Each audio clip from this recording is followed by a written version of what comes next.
Hi everyone, thanks for checking out the Safe Travels podcast. My name is Joey.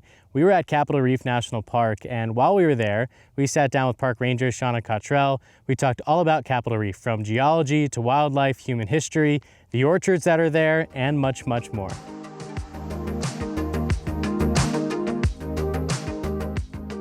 Let's talk about your experience getting here. I know you've been at a bunch of different parks prior to coming to Capitol Reef. What other parks have you been to, and what roles have you kind of taken on through the National Park Service? So the Capitol Reef is the 6th park I've worked at. I did do a short detail a few years ago to a park in Alaska, but I started in 2008 as a seasonal ranger, and I was working at the Everglades, and I spent the next several winters there from 2008 to 2015 as a interpretive park ranger for the winters in the Everglades. And then was doing summers I did a summer at Dry Tortugas, and then I did 3 summers in Lewis and Clark in Astoria, Oregon, and 2 summers at Glacier in Montana. Wow. And then finally got a permanent job in the Everglades, and that was actually in administration instead. So I was helping to manage the budget and the hiring and learning a lot about how things work behind the scenes. And then I was able to move here in January of 2018 as a park ranger, a permanent park ranger. And then in 2022, so just a couple years ago, I was able to get a promotion to the Chief of Visitor Services, so the program manager here. Was it always your dream as a kid to become a park ranger? Not from the get-go, but once I got into college, it definitely was one of the things I was thinking I would like to do as a career, for sure. Was it always in interpretation? Was that always your end goal, or just wanted to get in the Park Service and see what happened? Yes, just in the Park Service and see what happened. I went to school for fisheries science and marine resources, and Wow. I was really always interested in the ocean and fish and oceanography and all that. And so I did do that for a little while after college and was trying to find a way to do both. But then I joined the Peace Corps, actually, Wow. and I lived in the Philippines for a couple of years. And when I came back, I was finally able to get into the Park Service and realized that I really enjoy talking about science as much as I enjoyed doing it. And this really became the thing for me. Pretty quickly, I realized this is what I wanted to do. What got you into oceanography and science in general? I'm not sure how I got so fascinated with the ocean. I grew up in the desert. Maybe that's why. I grew up in Las Vegas. It's very, very dry. But yeah, I was always interested in sharks and dolphins and fish, and my dad would always take me fishing. Yeah, I just always was fascinated with the ocean. And now here I am back in the desert. And it's kind of funny because you are in the desert, but with a name like Capitol Reef, it almost kind of gives you the assumption that it is a marine style park. Yes. And that's a common question we get, and it is an interesting name. And the park has, in the geologic record, you do see marine environments, but not coral reefs in the sense that we think of. The name reef actually comes from the long line of cliffs and canyons throughout the park that when folks were exploring and expanding west across the country and came to these land barriers, they called them reefs. Like a barrier reef in the ocean. And then Capitol comes from some of the Navajo sandstone domes, like just to the east of here, that reminded folks of the Capitol building in Washington, D.C. So Capitol and reef. Well, let's dive into some of the geology, because the geology here is fascinating, and it's different than a lot of the Mighty Five that's obviously in Utah. This place is really special. As you just mentioned, the Navajo sandstone exists here like it does in a lot of the parks here in Utah. But why is Capitol Reef different than maybe the rest of the Mighty Five? As you look around, you do see little bits and pieces that are similar with the other Utah parks. I mean, there's hoodoos, there's arches and bridges, there's canyons. But what sets Capitol Reef apart is the monocline. So this is a giant wrinkle in the Earth's surface where through uplift, things were raised up higher and folded. And so you get this one-sided fold. And then erosion has been sculpting the landscape ever since. And it's brought out these cliffs and canyons. The Navajo sandstone is a little firmer and doesn't erode quite as quickly as some of the other layers. So then it starts to stand out and almost looks like a spine along this monocline. And so that's where you'll see these domes and towers that are made up of the Navajo in the park. one of the things that you'll find very quickly when you start researching the park is the waterfold. Yes. What is the waterfold, and is there areas of the park where you can experience or try and understand what the waterfold is? Yeah, so the water pocket fold is the proper name of this monocline. Again, that big wrinkle in the Earth's surface. And it's almost 100 miles long from north to south, and it's named for, if you're to go up into some of these higher elevations and explore around in the park, you'll find places where erosion has eroded these little water pockets, places where there's maybe a small little depression or a giant hole that will hold on to rainwater and floodwater and snow melt and create these little water pockets, which are such a valuable resource of water for animal life in the park. So you'll see those all across especially here in the Fruita area and heading south, you'll see a lot of those water pockets. But yeah, it's again just a giant monocline, a one-sided fold that wrinkled the Earth's surface, and it's one of the longest exposed ones in North America as well. So that's another thing that sets it apart. Again, about 90 miles of it is visible, and most of that's within the park boundary. And an excellent example of Mesozoic era rocks as well. A lot of things in this area have long history of salt. You mentioned the ancient ocean and waterbeds that could have been in this area. Is salt playing a factor in the geology of these cliffs or erosion? Not so much, actually. There's a few features you might find in the park that do relate to salt, especially after the rocks were formed, and because most of this is sedimentary rock, so it started as sand or silt or mud and was turned into stone. But a lot of sandstones can have water moving through them, and that water might have had more salty content. And so you'll see layers of gypsum, so layers where that salt was compacted and stayed behind the water, moved away, and now you've got these salt crystals making gypsum layers. There's other places in the park, like to the north, where you'll find the gypsum sinkhole or the glass mountain. Glass mountain's actually a selenite crystal, a type of gypsum, and it's just this big mound of crystalline salt. And then the gypsum sinkhole is kind of the opposite. That's a place where there probably was a giant mound of gypsum or selenite that then eroded away or dissolved with groundwater again, leaving behind this giant hole in the ground. That's fascinating. Yeah.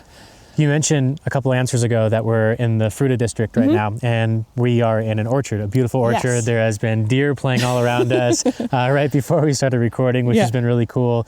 What other districts are there in the parks, and what can you find in each of those districts? Yeah, so again, the park's quite long, and it's also quite narrow. If you look at the park map, almost 100 miles north to south, but anywhere from 5 to 20 miles wide, east to west.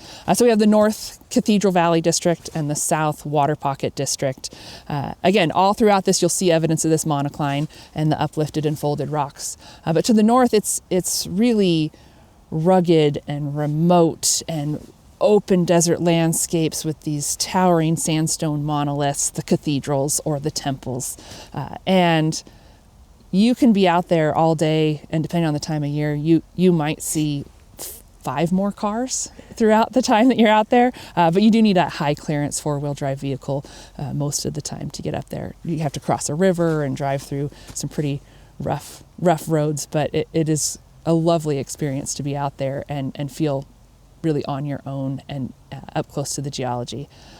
Then here in the Fruita district, this is the most visited part of the park.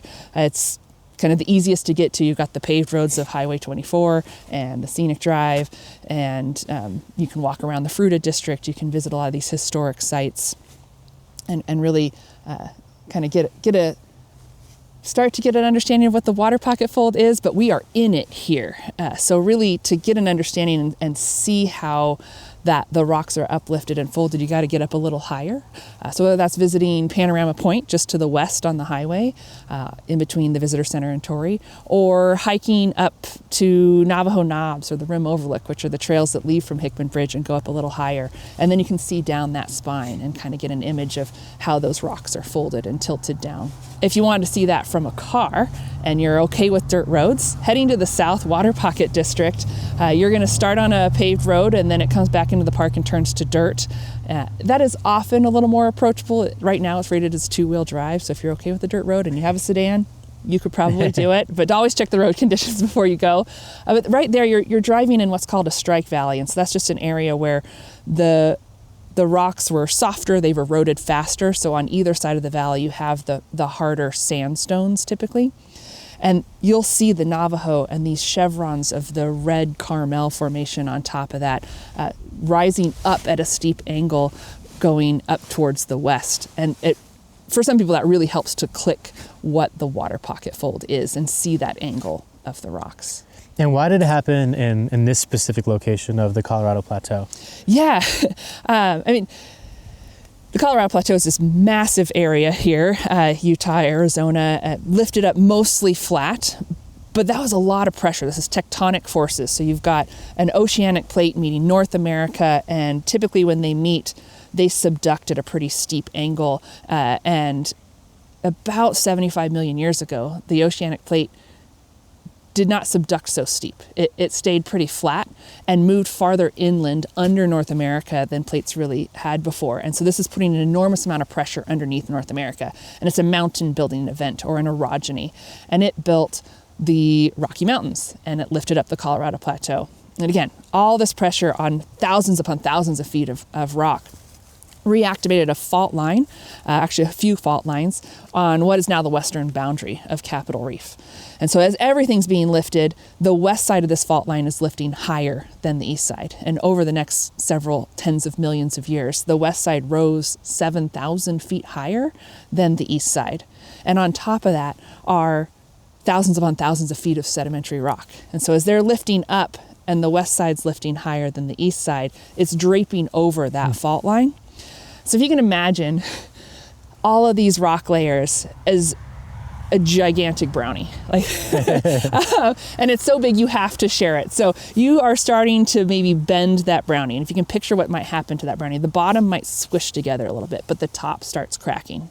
And that is what's happening to these sedimentary rocks. If you can have rocks that bend, it's sedimentary rocks, and so they bend over this and fold, and now there's all these cracks at the surface of those sedimentary rocks, and that is what brought in that last chapter, Erosion, to be the main star of the show and really start to sculpt the landscape into what we see today. You mentioned it earlier that there's other geological formations here, arches, natural bridges. Yeah. Do the arches here, are they forming in the same fashion that they're forming at arches, or are they unique to this area and how they're forming? Generally, so you got arches and bridges. So arches tend to form in a very similar way. You've got wind and water and ice breaking away at the rocks and eventually forming these arches. Bridges are almost exclusively formed by water flowing underneath them. So Hickman Bridge, for example, is an area where there was a few cracks probably in the sandstone where water started flowing, and then it started making that into more of a canyon and started carving away as it maybe rounded a curve in that canyon and started carving on the outside and eventually broke through underneath that rock. And then the water could start flowing under it. And you see, if you hike Hickman Bridge, as you come up, you are in this wash in this canyon. And there are actually some other little baby bridges that are starting to form along that hike. But yeah, that's all formed by water as opposed to all the erosional forces combined. One thing that I loved about the Hickman Bridge hike is the black boulders that are scattered all over the place. What are those black boulders? Oh my gosh, yeah. Those always capture folks' attention because, again, we're surrounded by sedimentary rocks, and these are volcanic rocks. And so they do stand out to folks. And then, if you're out here exploring, there's not really a volcano around. So people are like, where did they come from? How did they get here? And so if you imagine, after all that uplift happened and there were cracks in the sedimentary rocks, about 25 to 20 million years ago, there was magma much closer to the surface, particularly to the west of here. It's called the Marysvale Formation. And so the lava rock just started oozing out, or the magma started oozing out over the surface and capping the landscape. So today, there are two mountains that actually kind of look like mesas. You got Thousand Lakes and Boulder Mountain to the west, and they're fairly flat on the top, and they're capped by that volcanic rock. Then you get into the Ice Age, the mini ice ages, and they started breaking up that lava rock with glaciers, small local Ice Age glaciers up there, started breaking those rocks up. Then debris flows, glacial outburst floods, mudslides, things like that started moving those rocks downstream. and then depositing them into the valleys below. And so here we're in the Fremont River Valley, and the Fremont River used to flow higher, and so as those debris flows came through and deposited across the Fremont River Valley, they're now left behind on these mesas since the river has cut down beyond and below that. That's fascinating. Yeah. Did ice play, like during the Ice Age period, did that play a role in any of the sculptures that are in this park? Well, as far as we know, as far as I know from my research, glaciers weren't really here, but ice is continuing to play a role in erosion. So yes, during the Ice Age and even in the winters today, ice is playing a role in the erosion of the park. But what'll happen in the winter a lot of times is snow and rain will get into the cracks, particularly in the cliffs here, and it's called frost wedging. So as it gets cold at night and it freezes and it expands, and then it might warm up a little bit during the day with the heat of the sun, and so then it melts and contracts and then expands and contracts and goes back and forth, and it eventually wedges the rock away, and boulders and things will fall off of the cliffs from ice. There's other rocks in the park that I've seen that have little tiny specks and holes all over them. Yeah. What is that formation? Yeah, solution cavities, or tefoni, some people call them. That is an area so you've got sandstone. It started as a sand dune that over time, with enough pressure and water and other minerals, started cementing those sand grains together. But it wasn't all cemented equally strong. So there are weaker areas, maybe with a little bit less of those minerals or things to cement the sand grains together. And then as it gets eroded and exposed to the elements, those weaker spots erode a little bit faster. So the wind and the water can start kind of pulling away there. And if you imagine some of the places you can really see it here are like in the canyons. Grand Wash, you can see it at Hickman Bridge, Cohab Canyon, but Grand Wash and Capitol Gorge have a lot of these solution cavities as well.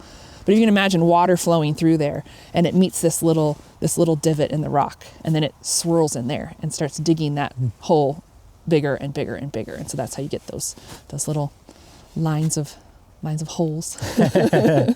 I know you do a lot of geology talks here at the park. What are some things that you try and hammer to visitors when they come here that fascinates you about geology that you really want to purvey to people? Yeah. Well, so here at Capitol Reef, there are 19 geologic formations or layers representing rocks from about 280 million years ago to about 70, 80 million years ago. So this is mostly the Mesozoic era. And written in this rock are the history of this chunk of Earth over that time. You'll see there's different environments and climates. You're also seeing different locations on Earth's surface that this chunk of land has moved through. You go to some of the oldest rock when this was part of Pangaea, and it was a marine environment on the edge of the supercontinent. And then as that breaks up and what became North America starts moving slowly north and into its current position, you're going through the subtropics, the tropics, the subtropics, and into where we are today. And so again, all these rock layers are writing the history of the change that Earth has undergone and that our little piece of land here has experienced in all that time.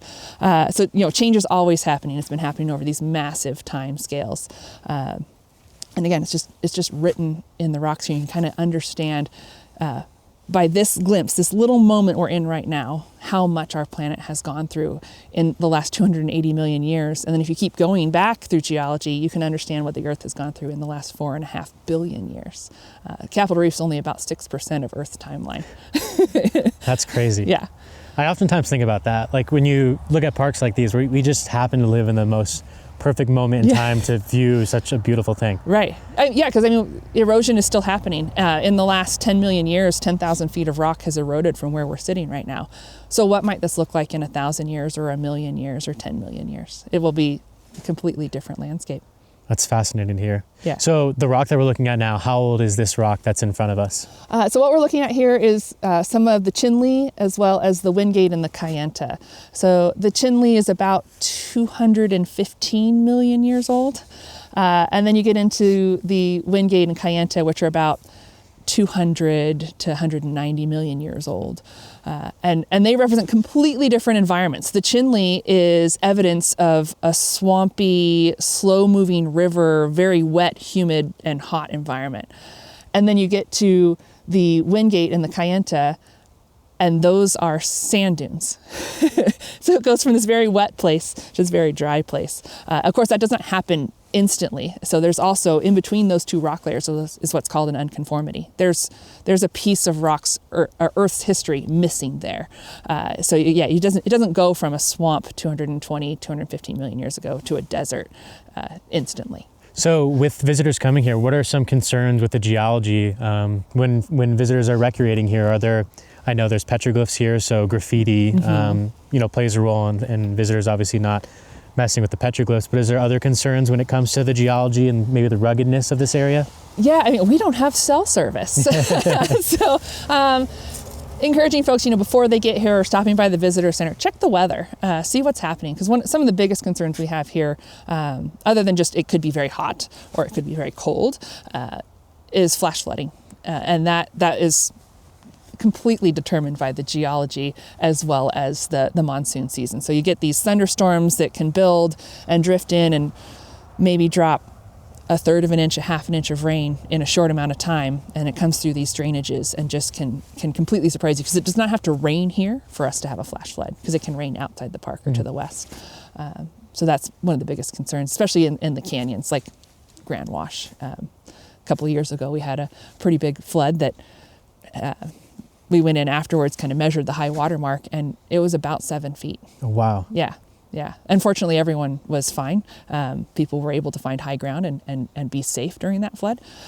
But yeah, it's definitely something people should take seriously and think about. And that's mostly in the summertime. Yeah. We talked about a few of the iconic locations here at Capitol Reef. But what are some of them? Some of the most famous trails or some of the most famous spots that visitors try and see? Yeah, I mean, when folks are looking at coming here and they're like, what do I do? What are the popular things or the interesting things?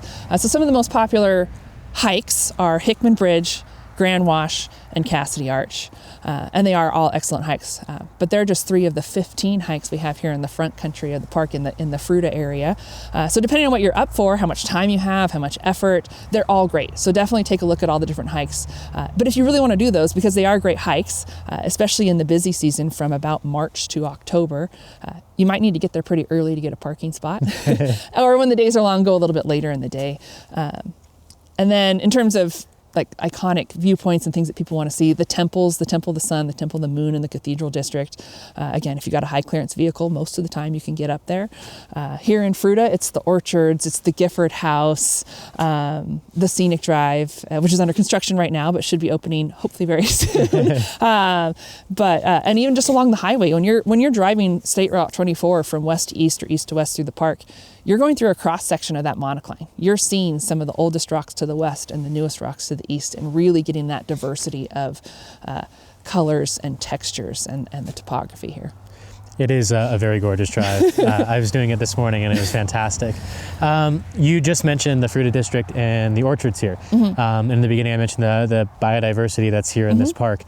How can such a place like the desert, and we're going to meet with Fritz, who's an orchardist here at the park in our next episode, but how can a place like this in the desert produce such beautiful orchards? Yeah, again, coming back to the geology, you've got the Fremont River and Sulphur Creek. They're 2 of the 5 year-round or perennial streams that flow through the park.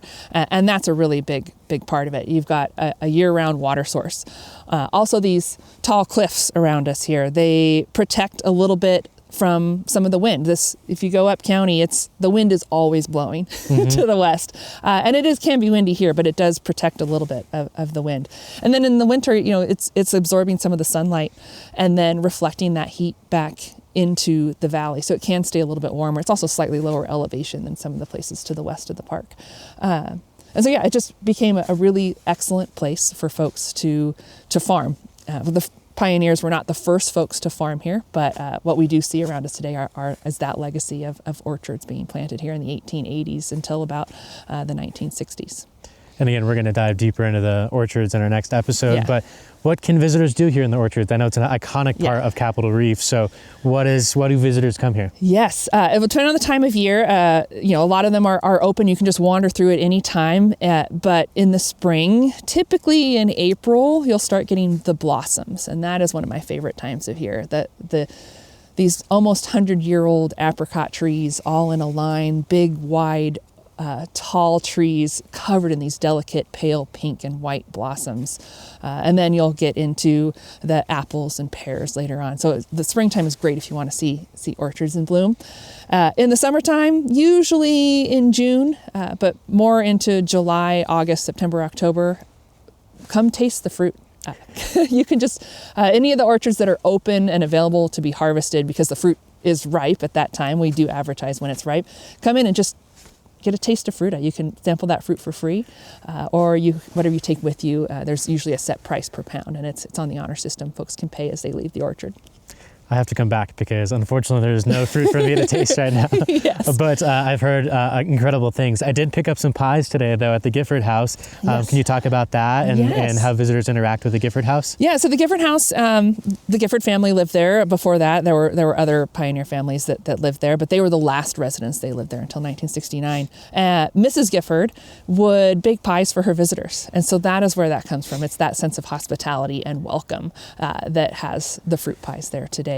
The fruit is not from the orchards because we want the orchard fruit to go to the visitors, but it is typically fruit from Utah. So, how good are those pies? Oh, they're, little secret, I've not had one. I don't like fruit pie. But it is definitely a highlight for a lot of folks. I mean, again, you're visiting this historic home, kind of getting a glimpse of what pioneer life was like to see this small home that people raised their families in, and then get a pie and hopefully feel that sense of welcome. And then step outside. There's picnic tables right outside, and all around you are these tall red cliffs. The orchards are nearby, and really hopefully dive into getting a little bit of a connection to this place. You definitely develop one because when I was driving in, you drive past the blacksmith building, and then there's a schoolhouse right down the road. This is kind of the first experience I've had in a national park where it feels like you're actually in an old school town. Yeah. And can you talk about how Fruita used to be a thriving district and how it grew? Pioneers started moving here in about 1880. This is part of a larger movement of the Latter-day Saints to settle in Utah. Moving in here in 1880, and at the peak there might have been about 10 families living here, but they were incredibly self-reliant, and they relied on not only their own families but their neighbors as well to help plant these orchards, raise other crops and livestock, help each other out. They went to school together, they went to church together. They really did have a really tight-knit community here. And keeping in line with culture and the people who have existed in this area. How about the Fremont people and maybe other native tribes that have existed in this area? Yeah, there's archaeological evidence of humans in this landscape for over 10,000 years. Of course, when you talk to indigenous groups, they have ties here from time immemorial. And you'll find the Fremont people is something that the archaeologists have defined as a culture that was here from about 300 to 1300. Their descendants might call them the Hisatsanome or the Wing-Newts, the people who lived the old ways, or the people of long ago. And again, this was about 1,000 years ago. So there are still remnants of this culture, and one of those things is the petroglyph panels. There are petroglyphs throughout the park, but one of the easiest places to really see them and experience them is just a little bit east of the visitor center here at the petroglyph panel. How do you think that changes a visitor's perspective when they come here and they see the evidence of humans here and can connect with the Fruita district and the petroglyphs? If you're not from a desert and you look across the landscape, it might feel harsh or a difficult place to live. And then you come, if you come in from the west, you come down the hill into this, in the summertime, this green little valley, and you start to understand that this could be a welcoming place, and people are adaptable and are always finding ways to survive. And I would say the Fremont people thrived here. They were here for about 1,000 years and really knew this land and knew how to make the most of it and to really live in this landscape. And they knew what their resources were and how to make the most of them and live on the land. And you talk about the people that have existed here and thrived here. Some of the tactics that they use to thrive here now are used by the National Park Service in these orchards. Can you speak to that and how Park Service has learned from the people who have existed here? We continue to use things like the flood and furrow irrigation as a way to deliver water from the river across the landscape. As something that the pioneers did. It's probably something that the indigenous people were also doing, just routing water through ditches and out to their crops. Again, just relying upon each other. They probably brought trees with them, already had knowledge of how to grow fruit trees, and then sharing that amongst each other. And the kids that went to school, they probably went to school for a shorter amount of time because they were also needed in the farms and in the orchards to help raise the food that was feeding their families. So how can visitors attach themselves to a lot of this history that we're talking about? Like we're sharing this space with hundreds of years of human legacy. Yeah. And so things have changed. Like we have paved roads and cars and the visitor center, visitors from all over the world. But it's still a place that the indigenous people knew, that the pioneers tended, and they put so much effort into this landscape. All of these people that have come before us have put so much effort into this landscape. So it's still the same space, and so hopefully we can find ways to transport ourselves to those times. So like if you're visiting the petroglyph panel, for example, give yourself a moment, embrace that space. And many native cultures consider the petroglyphs to be alive. So they know that every component of the landscape is interconnected, including the petroglyphs. So to really experience these rock markings, just relax, use your senses, take in everything around you, whether it's the wind or the sound of the birds, and appreciate that landscape as a whole, because we are a part of it too. And slowing down is really a great technique to help to connect to the past and the power of a place. And if you're visiting during the spring or summer, like we talked about, visiting the orchards, you're gonna, maybe pick an apple, a peach, an apricot, a pear, and relish that same taste that the pioneers and the settlers also were enjoying. And with these heritage varieties that you'll probably not be able to find or taste very many other places. And that's an embodiment, that taste is an embodiment of the devoted, backbreaking work of the settlers that is being continued by Park Service staff and volunteers today. And also, what's important to you. How do you want to connect? Not everyone's a hiker. Some people like to do photography or bird watch, or paint, or have a picnic with their family. So what is important to you? How do you think you could make the most connection to a place, and hopefully have that time to settle in and really, really enjoy the park? You've been to a number of parks in your life, both as a guest and of course as an employee. What do you find at peace in these parks? What do you find special, and what's something unique here at Capitol Reef that really brings you life? You mentioned the biodiversity. I mean, having these rivers here, this riparian area supports a lot of plant life and a lot of animal life. What I really enjoy about parks is why this might seem like a geology park, but it has such a diversity of stories. So you can learn about Earth's history, but you can learn about plants and animals and human history. So for me, when I have time off and I'm exploring the park, I do really enjoy going for a hike, especially I have that luxury of going in the quieter times or going to parts of the park that are not as heavily visited. So I can find that peace and solitude. And there are parts of the park that even in the busy season, because it's maybe harder to get to or a harder hike, you won't see quite as many people. Just immersing myself, taking hike, sitting, enjoying the landscape. I also really enjoy birding. So I like to find places where the birds are and see, every spring the migrants come back through again, and that renewal of life after it's not that long of a winter compared to some places, but after the cold winter and things start greening up again and the birds come back, it's really a nice little recharge to get the season going. What are some of the birds that you can find here? And what are some of them that you seek out? Yeah. Some of my favorites that you can find in Utah and kind of not all over the place are things like the canyon wren. In the springtime, they have this really beautiful kind of cascading call and song, and they're found throughout the canyons. Golden eagles and also American dippers. I find them to be the cutest little birds. They're all throughout the West, and you'll find them in Alaska all the way down to Mexico. But they like these clear, fast-moving streams. Just a little gray bird that likes to hang out in the rivers. One bird we talk all the time about on this podcast, it seems like at every park, is the raven. Oh, yes. And how smart they are and how pesky they are. Are they pretty prominent in this area too? Yeah, I actually saw one earlier this afternoon flying around. Quite a few ravens around here. You'll find them often up in the cliffs and on the ledges. But yeah, I love listening to them and watching them. They're great. Does the water pocket fold give opportunity to, different or unique wildlife in Utah than maybe other areas? Or is what you find in Zion and Arches and Canyonlands what you kind of find in Capitol Reef? We do share a lot of things in common, similar habitats and ecosystems, and the ranges of a lot of the animals do overlap. So, we've got bighorn sheep and mule deer and a variety of birds, and some that are here year round and some that migrate through.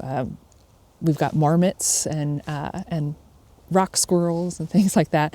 But yeah, we do have a lot in common with the other Utah parks. This is the first park I've seen a yield for marmots sign in, which I was pretty amused by. Yeah, they are kind of interesting.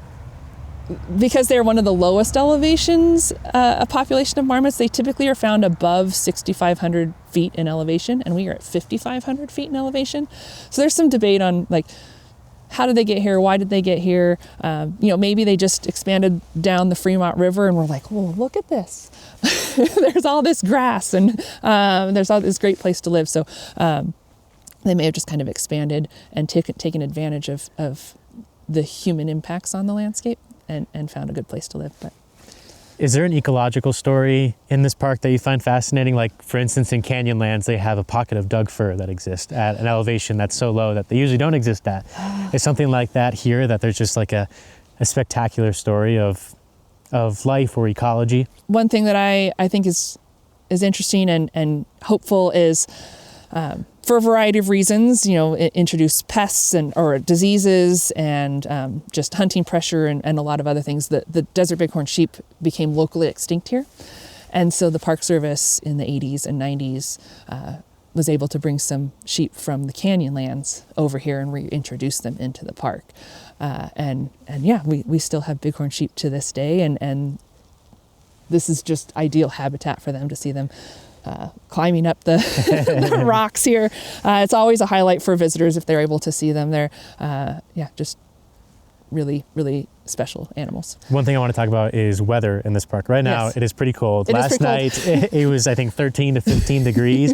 I had icicles in my vehicle, which I've never seen before in my life. So that was interesting, but I know it is a desert and we are in Utah. So during the summer, it can also get excruciatingly hot. Yeah. Can you talk about when the busy season is, when the best time to come is, and then how the weather can vary? Yeah, you can visit this park any time of year if you're prepared for the weather. So right now, I find hiking in the wintertime to be one of my favorite times because it is so quiet.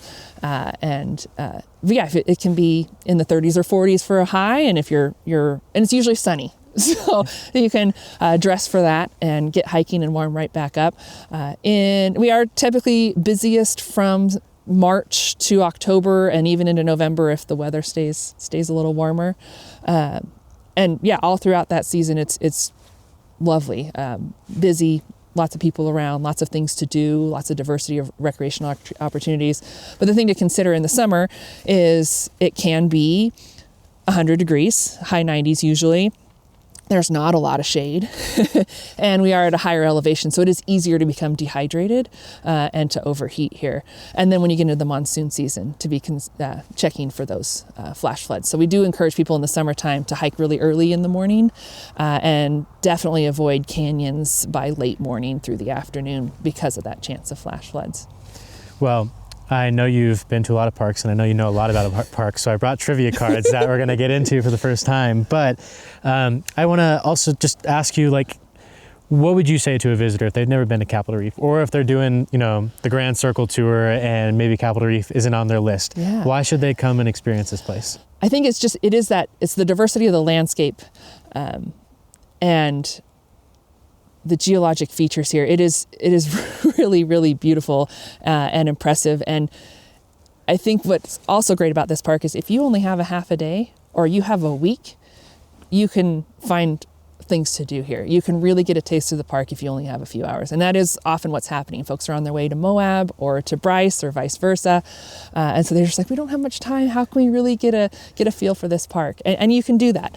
But if you have more time, I would encourage people to, if they can, spend 2, 3, 4 days here. And if you've got a higher clearance vehicle or you're excited about dirt roads, you can get out into the more rugged, remote parts of the park and really get a completely different experience. This park is the second largest park in Utah, but also the second least visited. Yes. Which is fascinating. Yes. And shocking when you come here, because it's incredible. Yeah. And in the busy season, it might not feel like it's got that lower visitation. And actually, we are not that far behind Arch's visitation numbers. But most of those people are visiting the Fruita Historic District, Highway 24, the Scenic Drive. And so it can feel a little more concentrated here. But there is so much space to spread out. You can get away from the crowds, which is something pretty special as well. Awesome. Well, let's dive into these trivia questions. Okay. I know you're a geology fan, which I believe is in blue. And nature. I do love nature. And nature. So I'll let you go ahead and pick the cards that you want to select. I'll pick one of each, maybe. I'll ask you the questions. Okay. Oh, my hands are cold. Okay. All right. So I'll take those from you, and I'll ask you those questions. All right. Do you want me to give you the multiple choice options, or do you just want to go for it? Oh. Well, let's start, and I'll ask for them if I need them. Okay. Okay. I think each card has one easy question and one hard one. Okay. And I know this first one, so I'm hoping you do too. What iconic Death Valley location can claim the title of lowest point in North America? The Badwater Basin. That's correct. All right. This is another Death Valley question. Okay. Which I guess kind of fitting with you being from Las Vegas. Yeah. That's one of the towns closest to Death Valley. That was one of the parks we went to a lot as kids. Hundreds of years ago, in what is now Death Valley, a pocket of hot magma rose up from the depths and met an underground spring. The resulting explosion left a gaping hole 600 feet deep that you can visit today, known as... Is that the Ubehebe crater? That is. Yes. 2 for 2, impressive. All right. Wow, another very fitting question. What river is responsible for carving most of the canyons in Zion National Park, including Zion Canyon? The Virgin River. 3 for 3. Blank are groups of ferns, grasses, flowers, and other plants that grow directly out of the sheer canyon walls in Zion National Park. Hanging Gardens. Wow, 4 for 4. Look at that. You said you'd be good at trivia, and you were quite good at trivia. Awesome. Well, I did luck into parks that I have visited. It's like you went through the deck before you picked out your cards. Oh my gosh. All right. Well, Shauna, this has been a lot of fun. Thank you. And this park is incredible. Yeah, I'm glad you got to visit, and it was nice to spend some time with you and gush about Capitol Reef. We do love it. Thanks for checking out this edition of the Safe Travels podcast. I really hope you enjoyed it. Capitol Reef is gorgeous. Shauna is awesome to talk with, and she's incredible at trivia. So if you like this type of content, it would mean a lot to me if you liked, commented, and subscribed wherever you're watching or listening to it from, as it really does help us out. And until next time, safe travels.